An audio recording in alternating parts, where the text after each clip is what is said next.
ညီမဟိုကျွန်တော်သုံးမင်းကိုလေဘယ်ကနေဆက်သွယ်ရခဲ့ရအောင်တစ်တော့ကနေတွေ့ရလေကိုကဲအကြောင်းနေတင်တော့အဲ့ follow လိုက်ရင်လည်းဖုန်းနံပါတ်တွေ့လို့ဖုန်းခေါ်လိုက်တယ်ဟုတ်ကဲ့တော့ဒီရဲ့သုံးပိရင်ကစီးရတော်အဆင်ပြေရနော်တောင်းတလည်းဖြစ်တယ်ဟုတ်တယ်ဗျကျွန်တော်တို့ကဒီကမိုးလုံလေးလုံလေးဖြစ်တယ်ဒီမှာပကံဒေတာမှာဆိုတော့ဒီအညာပိုင်းအပူဆိုတော့ဗျာကျွန်တော်တို့ကမိုးလုံလေးလုံနေပူတန်လေးခံတော့ပို့ပြီးတော့တက်တာခီးတယ်ကြီးလေတနေရာတနေရာသွားတဲ့ခါကျရင်နေ့လည်နေခင်းနေပါသွားလို့ရတာပေါ့စိုက်ကယ်တို့ e-bike တို့နဲ့ကြာရင်တော့နေ့လည်နေခင်းကြာရင်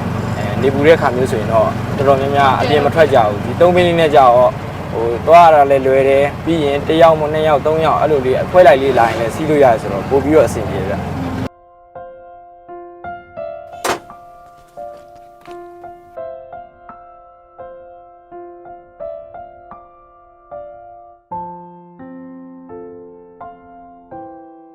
အခုဘာလို့နေလဲလာလေဒီမှာတော်ပြီတော်ပြီစားပါခုစားရအောင်လာပါအာမနာပါနဲ့ကိုရ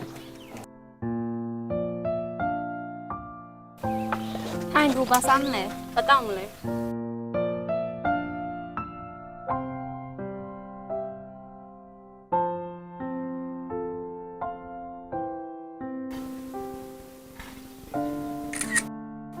လာလာမနေဗျနောက်ထပ် background လေးရုပ်လေးနေဆိုတော့ဒီတစ်ခေါက်ပကံလာရတာတော်တော်အဆင်ပြေတယ်သုံးမင်းလေးနဲ့ဆိုတော့နေ့ရောညပါသွားလာလို့ရတယ်ဟောကျေးဇူးပါနောက်တစ်ခေါက်တည်းလာပြရင်လည်းကျွန်တော်တို့ဆက်သွယ်ပေးပါဦး